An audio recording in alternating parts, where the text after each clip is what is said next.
Noroc! Noroc!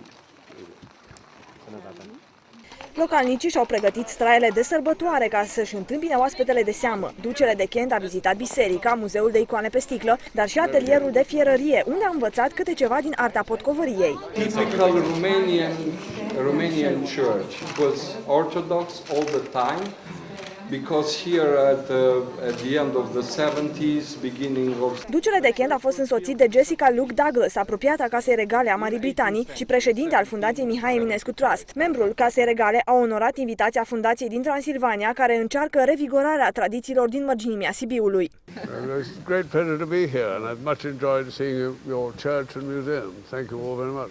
Thank you. Prințul a poposit și în câteva case vechi, de unde a plecat cu câte un cadou din partea sătenilor, fie bucate românești, fie icoane vechi pictate pe sticlă. O să vă exemplific acest lucru. I will give you an example. I will show you. Aici, la Sfântul Ioan, i-au pus vestă, ca și în Bucovina. Chiar dacă prințul a fost întâmpinat de zeci de oameni din sat, nu toți au știut cine este și pentru ce vine. Chiar nu mai știu numele exact. Ducele de Kent îți spune ceva? Da. Ceva despre el? Chiar nu foarte multe. Pentru mine e o zi ca oricare. Cum așa? Tocmai vine o persoană destul de importantă. Dacă știam și eu, veneam și cântam cu fiere, era ca o sărbătoare. Dacă bine cu filmările de la București.